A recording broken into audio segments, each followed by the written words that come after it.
Dr. Manoj Kumar Fulari is going to talk about inflammatory markers in predicting severity of ocular manifestation in COVID-associated ROCM.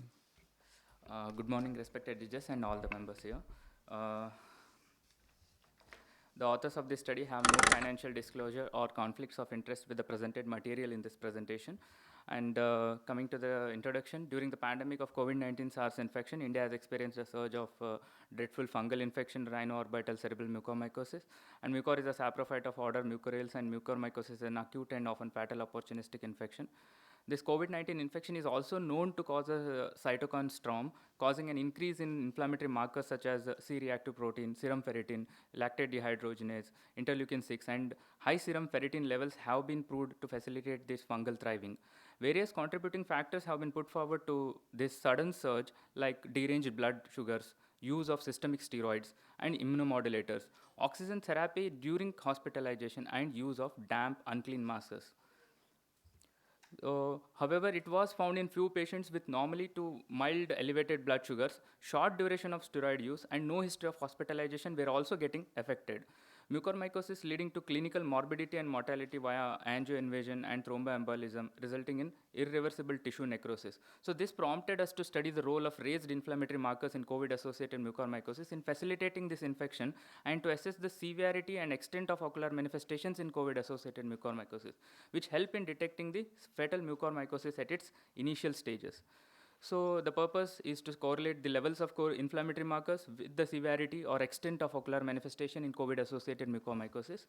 So this is a prospective correlative study conducted at a tertiary COVID-19 hospital between May 2021 and July 2021, where 77 patients with COVID-associated mucormycosis were subjected to detailed medical history, general and systemic examination, complete ocular examination, assessing the vision, periocular fullness, eyelids, orbit, pupillary reaction, and ocular motility.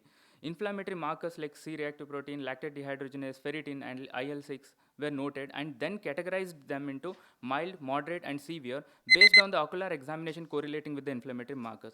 Severity of ocular involvement due to COVID-associated mucormycosis were graded as follows: mild, the periocular fullness, visual acuity more than 4/60, and brisk pupils. Moderate cases were taken under visual acuity less than 3/60 with or without pupillary involvement, with or without mild to moderate ptosis, with or without proptosis, and with or without incomplete ophthalmoplegia.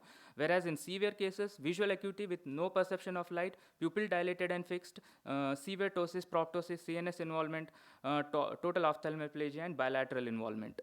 So results were a total of 77, out of those total 77 patients, 49 were males and 28 were females with a male preponderance, and out of 77 patients, 26 had mild, 24 were moderate, and 27 were severe.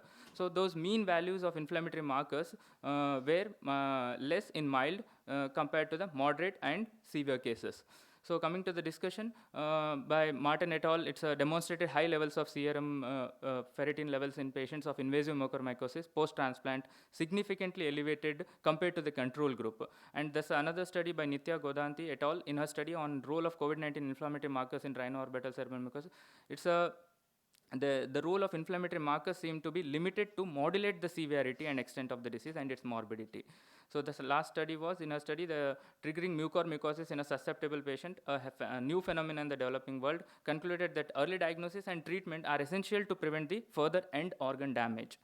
So the conclusion was this prospective correlative suggests that the inflammatory markers as like a predictor of severity or extent of ocular manifestation, which help in recognizing the disease at its earlier stage and halting its progression by early intervention. And these are my references. Sorry. Thank you.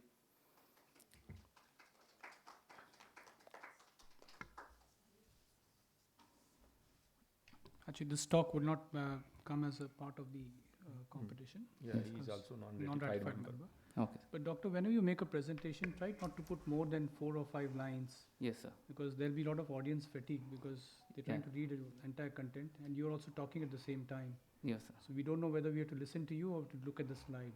Oh, sir. And sometimes many of them are fast readers. They would have read the slide even before it have spoken it out. Then they have time for their mobile phones. Yes, sir.